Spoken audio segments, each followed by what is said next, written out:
YouTube, and welcome to today's episode of The Shredding Skeptic. Today we're going to be taking a look at DiRT Rally. Now this is a game that I saw pop up on a Steam sale for 10% off, and another early access game is another great addition to the collection as always. But unfortunately this one left me wanting a little bit. Coming from my sim background in games like Gran Turismo 6, this one unfortunately has left me wanting a little bit, but given that it's an early access title, I think I gotta cut it a little bit of slack at this stage of the game.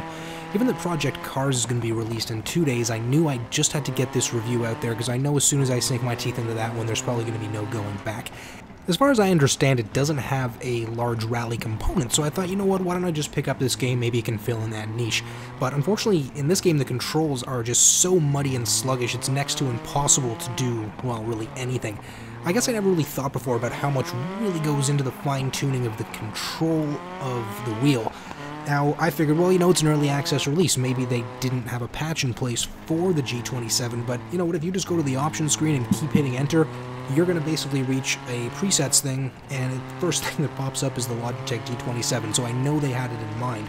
Unfortunately, there's no H-shifter and there is no clutch, so I can't pre-rev my engine and dump the clutch into the back wheels to send the back end flying, and given how stiff the wheel is, it's next to impossible to wrestle these things around a corner half the time anyway, so I am looking forward to seeing what the developers can do to bring this game up to speed, but I don't know, maybe I'm being cruel by saying that bringing it up to speed, in my view, at least bring it up to the PlayStation 3 Gran Turismo 6 level, because I mean, that's sort of where I started to get really into drifting to begin with, so it's early on as of yet, so let's cut this one a break in terms of the fine details there. I did manage to get in one full lap on this particular track. I wanted to present something with as few mistakes as possible, but towards the end there, I just want to get to the end of the race. So what you're going to see here is we have on the top screen a third-person view, first person on the bottom, and this action cam in the middle. I love that games are taking video game recording into account, but unfortunately the action cam in the middle basically just jumps back and forth between a bunch of angles, and I wasn't able to lock it into one particular orientation, so that middle camera is just going to be a jumble of whatever the game thought was appropriate at the time. Graphics-wise, as you can see, the game looks pretty good, but again, there's going to be some optimizations that I think they still have to roll out. There was a bit of aliasing on textures that wasn't really too nice, and the more I cranked those kind of things, the more this thing started to slow down.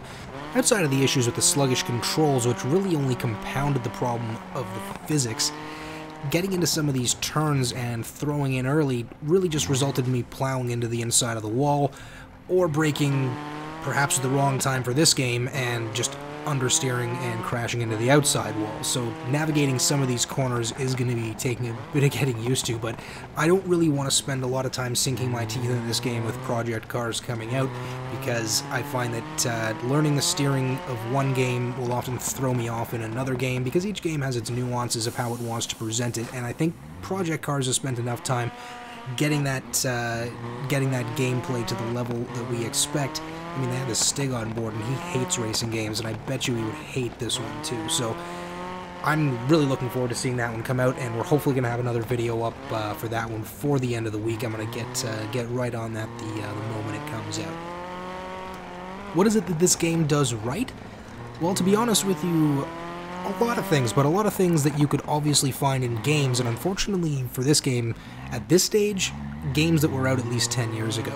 So what I would say is, if you're looking to purchase this game right now, I'd say hold off, maybe wait for either a later patch where they've corrected some of the serious handling issues, or maybe just wait for the full game to be released. I think they got something really special here, but again, they're going to be going up against a lot of behemoths going to be coming out in the next few months and years to come, so I really hope they're smart and they carve out a niche that a lot of the other games maybe aren't targeting so much, and they seem to be right on the money with this rally idea, because quite a lot of times if a game focuses on it, it doesn't tend to do it that well. So here's to them. Let's see how they do.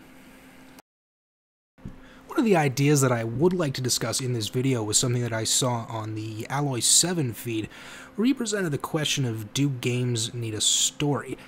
Now, a lot of times when you're presenting games as a similar media to, say, a film or a comic book or something like that, that essentially needs a story because that's what the media revolves around, The idea comes to, is a game without a story a deal breaker? Now, I play a lot of sim games, and obviously games like that, a story obviously isn't necessary, and I'm sure if they were to try to inject a story into this, it would be very, very inorganic and kind of take you out of it. Like if you had fetch quests or, you know, some kind of backstory to the characters or any of that, or a plot, none of that would really be necessary in this. Like, I really have no idea why this guy happens to be driving through the woods.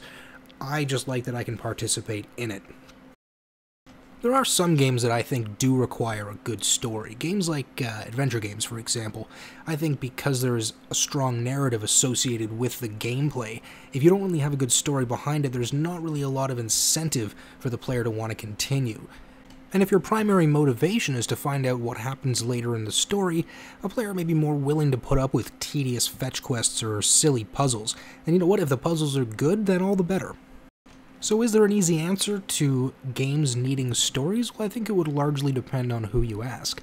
Personally, a lot of the games that I've played recently, including Stranded Deep and Subnautica, they don't really need a story. You're placed on a desert island, you're placed on an alien planet, and whatever your environment is what you have to interact with. And I do appreciate something like that as well, because then the player is allowed to build their own narrative. So perhaps a question we should be asking is, who should be the author of this narrative? Should it be the player or should it be the developer? So what do you guys think? Do you like to see stories in games? How much value does having a story in a game offer to you? And in the future, what kind of stories do you want to see come into your games? Thanks again for tuning into this episode of The Shredding Skeptic, and I look forward to seeing you in a few days when Project Cars is released.